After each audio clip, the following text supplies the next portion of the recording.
ok? Então, a gente vai começar aqui. Eu vou compartilhar aqui um slide com vocês. Esse slide que eu já mandei lá, viu? Eu já mandei esse slide para vocês, certo? Aí, você coloca na tela que aparece o slide. Geralmente, é a primeira tela que aparece, é essa aí mesmo, né? Tem um slide aí, está escrito assim, Parasitologia e Microbiologia do ITEP. É isso aí. É a disciplina que a gente vai começar hoje, certo? Então, para começar, a gente tem que entender como é que essa disciplina surgiu. E como é que ela surgiu? Há muito, a humanidade vem sofrendo com doenças causadas por parasitas, sejam eles vermes ou não. Há relatos de doenças, provavelmente verminosas, desde as populações antigas. As doenças já existem, os parasitas já existem. Então, desde aquela época, os filósofos, né, que tentavam entender os problemas do corpo, né, os filósofos como Aristóteles, né, que puxavam para a medicina, a anatomia, essas coisas, eles buscavam entender esses parasitas, certo? O tempo foi passando e eles perceberam também que existiam outros seres que a gente não vê, que são seres microscópicos, certo? Esses só começaram a ser estudados depois da invenção do microscópio, em 1665, quando Robert Hooke inventou um microscópio. Aí se tornou possível investigar esses micro-organismos. Então fica assim, a microbiologia, né, aqui você vê uma ameba e aqui bactérias se reproduzindo, certo? Aqui, ó, ameba aqui, bactérias aqui. A microbiologia, certo? Quer dizer o quê? Que é o micro, o pequeno, que a gente não consegue ver. Então, é o estudo desses seres vivos que a gente não vê. São as bactérias, são os vírus, protozoários, fungos, certo? Já a parasitologia são os seres vivos que a gente consegue ver, que parasitam o corpo humano, certo? Parasitologia, estudo do hospedeiro. E quem são os hospedeiros? Aqui eu coloquei um carrapato e uma lombriga, né? Que são exemplos de seres vivos que parasitam o ser humano. Então, entenda, microbiologia e parasitologia estão ligadas porque elas estudam as doenças causadas por agentes, né, infectantes, agentes infecciosos. No caso da microbiologia, estuda os microscópicos e no caso da parasitologia, estuda os maiores, os que a gente pode ver, como o piolho, o carrapato, as vermes, né? Isso aí é parasitologia. Microbiologia é o que a gente não vê, por exemplo, ameba, tuberculose, são doenças causadas por organismos microscópicos, certo? Então, o que acontece aí, né?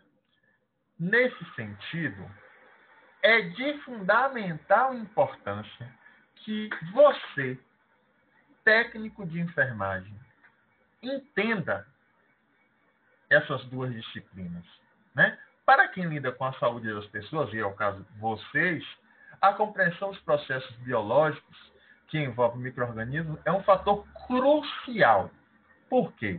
Porque, por exemplo, a contaminação da sala de cirurgia se dá por quê? Seres microscópicos, né? A chamada infecção hospitalar.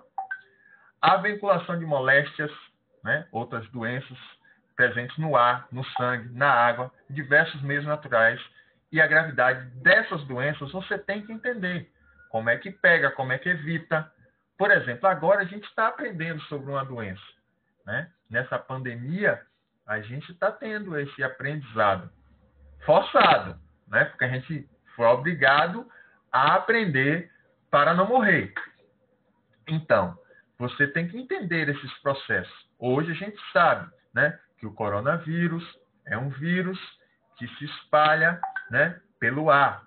E as pessoas contaminadas, através, né, da respiração, da tosse, da saliva, pode estar contaminando as pessoas que estiverem ali com elas no ambiente fechado. Então, já se sabe, olha, uma distância de 1,5 m, 2, já tem uma... você já está um pouco você já não pega mais essa... Milena, para de riscar a tela.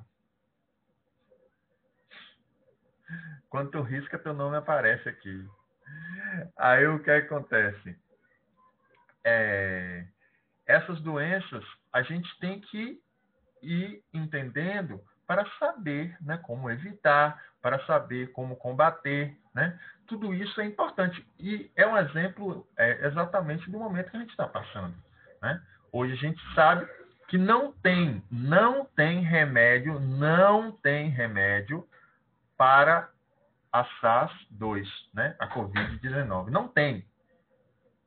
O que a gente pode fazer são medidas de profilaxia, que é o quê?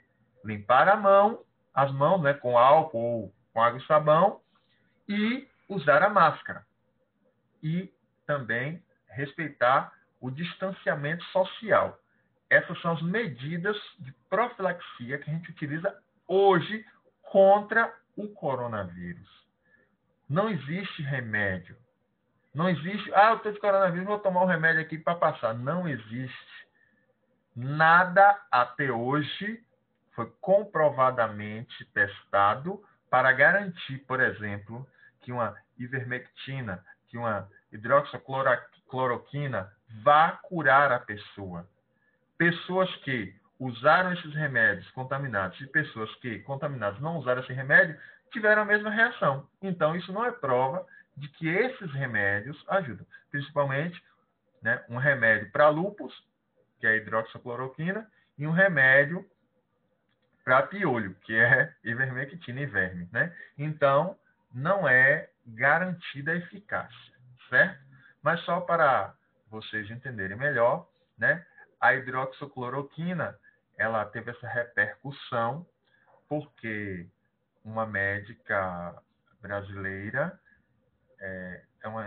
uma brasileira descendente de japonês, eu esqueci o nome dela, Yamazaki, acho que o sobrenome.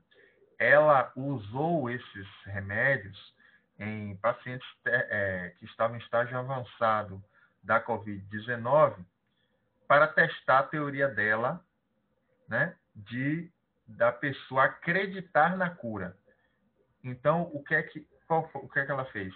Ela dizia para a pessoa, se você tomar esse remédio, você vai melhorar. Aí a pessoa acreditava nisso, tomava, né? Mas não foi o remédio que causou a melhora. Ela só queria provar que quando as pessoas acreditam na cura, a cura acontece de forma mais rápida. Ela quis dizer isso, quis provar isso. E aí esse estudo se espalhou e tal, e o povo confundiu, achou que a hidroxicloroquina era um agente para a Covid-19, mas não era. Na verdade, era um placebo. O que é um placebo? Um remédio que não serve para nada. Eles falam lá para lhe enganar, para dizer, você vai curar, você acredita, como, né, as doenças virais não tem remédio, você tem que se curar pelo seu próprio organismo, né? É o caso da dengue, é o caso da gripe, não tem remédio. Você trata os sintomas, né? Mas para combater não tem, porque vírus não tem célula. A gente vai ver isso daqui a pouco. E a ivermectina, ela foi usada em laboratório, e lá no laboratório ela conseguiu matar vírus dentro do tubo de ensaio, ou seja, fora do corpo dos organismos. Ela funcionou, mas dentro do corpo dos organismos, porque você engole a coisa, vai para o seu sangue e tal, ela é diluída, então já não funcionou. Mas lá em laboratório funcionou. Aí também espalharam essa pesquisa aí, enfim, certo? E a parasitologia é importante para vocês da área para conhecer essas doenças, certo? Incluindo essas verminoses famosas que a gente conhece. Quais são as verminoses famosas que nós conhecemos? A lombriga, né? A caseira, a solitária, essas a gente conhece, né? Já ouviu falar pelo menos, ou já pegou em alguns casos, né? Aí temos também outros vermes que são a cistosoma, a filária, são doenças mais da nossa região que a gente conhece, né? Ou ouve falar a respeito delas. Então é importante você conhecer. Você, técnico de enfermagem, é importante que você saiba, né? Você saiba sobre essas doenças para estar com entendimento melhor, você está combatendo e orientando as pessoas, né, o público-alvo do trabalho de vocês, né, que são a clientela das comunidades. Então, e o que nós vamos estudar nessa disciplina, né? O que nós vamos estudar para alcançar esse objetivo, né? Eu coloquei o objetivo aqui no final, vou dizer para vocês. Bom, nós vamos estudar primeiro a relação entre os seres vivos e suas principais características. Então, primeiro a gente vai estudar a biologia mesmo, né? Quem são os seres vivos, como é que eles se relacionam, certo? Esse é o primeiro passo. Formas de associação, como é que os seres vivos se associam, como as infecções parasitárias, por exemplo, né? Como é que uma verme se associa a você? Como é que ela chega lá? Como fazer para evitar, né, as transmissões? Como elas penetram no corpo, né, as vias de penetração? Como elas são eliminadas pelos agentes transmissores, né? Quais são os principais parasitos, ectoparasitos e as doenças transmitidas por eles, né? A gente vai estar estudando tudo isso. E a forma de controle e os mecanismos de extermínio dos agentes infecciosos, né? Tudo isso a gente vai estar estudando nessa disciplina que consta de 30 horas. 30 horas. Se a gente conseguir trabalhar essas 30 horas como a gente trabalhava no presencial, que eram 2 aulas por dia, né?